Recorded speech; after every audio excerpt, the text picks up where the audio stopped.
Hey everyone, this is Vortex, and in this video I'm going to talk about the Goron Mines. The Goron Mines are the second dungeon in Twilight Princess. It's located deep inside that mountain, and it's a sacred place to the Goron tribe residing there. Only those with permission can enter. The primary and most obvious purpose of the mines is of course mining. The question is though, what are they mining? We never see the Gorons themselves using the quarry, but a lot of things seem to be automated. It could be that the strange blue magnetical stuff is the material the Gorons are mining. When you beat the Goron Mines and talk to one of the Gorons in Kakariko village, he remarks that he can finally start selling bomb ingredients to barns again. It's made pretty clear that whatever the Gorons are mining, it's a necessary compound of manufacturing bombs. When you explore the mines, you'll come across various signs and lettering. I consulted the Hyrule Historia to see if they were Hylian symbols, but they seem to be purely Goron. This means we don't have a translation, but it's likely the lettering is labeling the various rooms.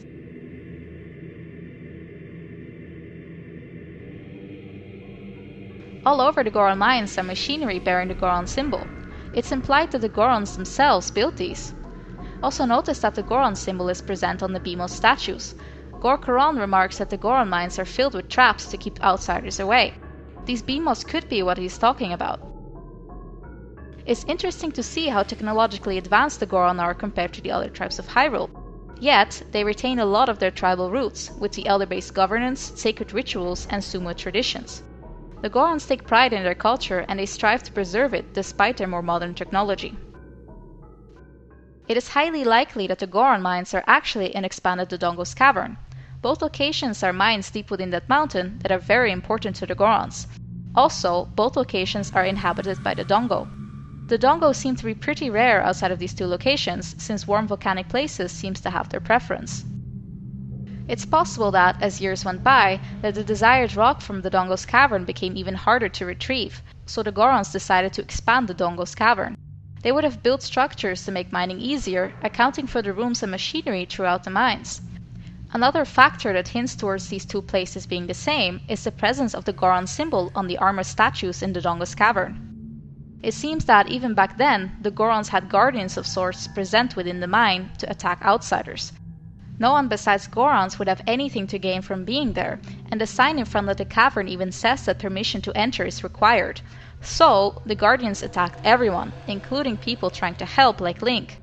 The same thing happens in the Goron Mines with the Beamos attacking anyone if they detect outsiders. The second purpose of the Goron Mines is also obvious. It's a sanctuary for the Hero's Bow and the Fused Shadow. The Hero's Bow was gifted to them by their sworn brother, the Hero of Time. The Gorons have kept the hero's treasure safe until a new hero would arise. The Gorons were protecting this bow with their lives, just like they were doing with the Fused Shadow.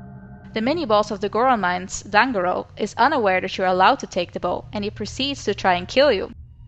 Fortunately, he fails, and once you defeat him, he realizes that you are the chosen hero.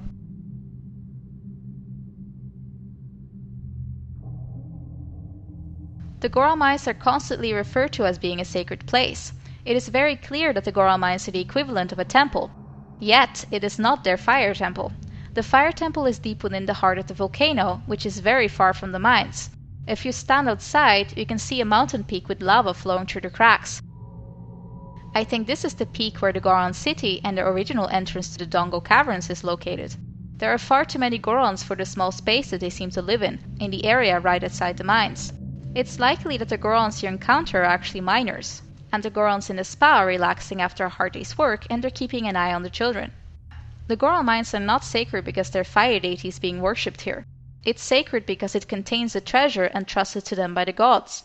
The Goron understand their plight and they take it very seriously.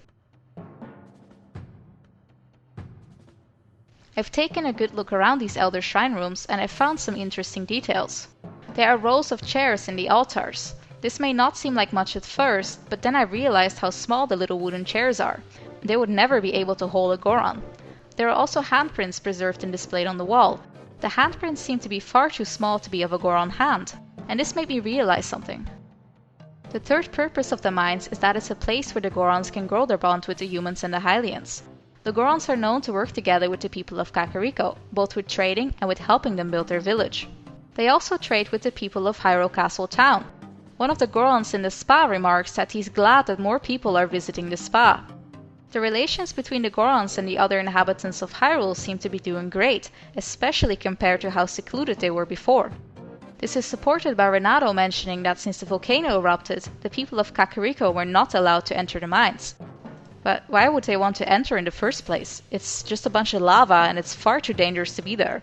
The Goron Mines are a sacred place to the Gorons though, so allowing outsiders to go inside would be quite a big deal to them, and this is probably why the people of Kakariko agreed to do so, despite the danger. They wanted to move on together. Most likely it was the Hero of Time that paved the way for them. It is known that Link from Ocarina of Time left his bow in the hands of the Goron. Despite Link not actually doing any of the deeds that he did in the adult timeline, he likely still went out of his way to aid the Goron in any way he could. Likely he became a sworn brother with them again after he returned from his adventures in Majora's Mask. It could be that the handprint tradition was established in this era. All the humans or Hylians that had proven themselves to the Goron were considered sworn brothers. Their handprints were saved and displayed as a sign of brotherhood. We know that Bo, the mayor of Ordon, has done this. He has a painting with his handprint in his house, exactly the same as the ones hanging in the Goron Mines. We know that the King of Hyrule was also considered a sworn brother, so his print might be there as well.